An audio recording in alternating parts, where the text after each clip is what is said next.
Hello everyone, welcome to my channel beauty tips. حضرت Abu بکر صدیق رضی اللہ عنہ کی صداقت۔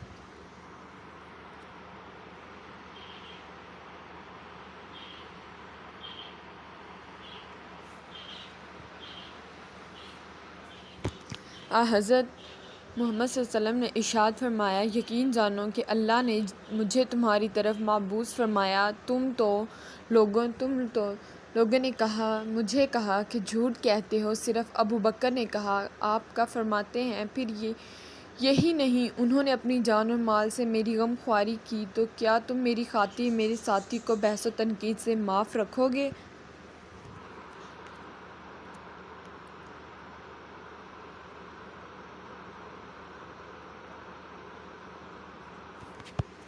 آپ صلی اللہ علیہ وسلم نے ارشاد فرمایا، ہر نبی کے 2 وزیر اہل زمین میں سے اور 2 وزیر اہل آسمان میں سے ہوتے ہیں۔ میرے وزیر اہل آسمان میں سے جبرائیل و میکائیل علیہ السلام اور اہل زمین میں سے ابو بکر اور عمر ہیں۔ اگر آسمان والے بے وفا نہیں تو زمین والے کیسے بے وفا ہو سکتے ہیں؟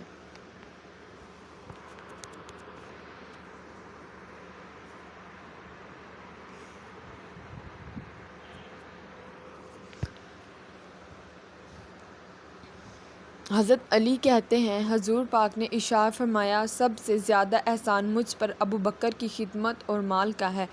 اگر میں اپنے رب کے علاوہ کسی کو جانی دوست بناتا تو ابو بکر کو بناتا۔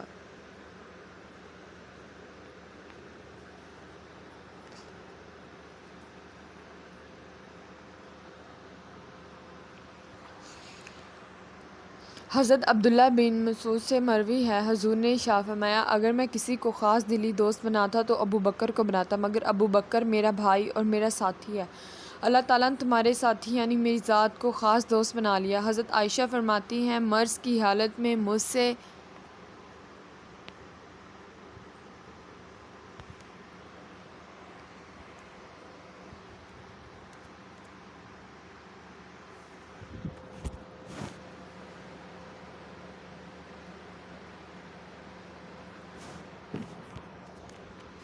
رسول گرامی نے فرمایا، اپنے بھائی اور اپنے والد یعنی ابو بکر کو بلاؤ تاکہ ایک تحریر لکھ دوں، کیونکہ مجھے اندیشہ ہے کہیں کوئی خلافت کی آرزو کرنے والا آرزو نہ کرنے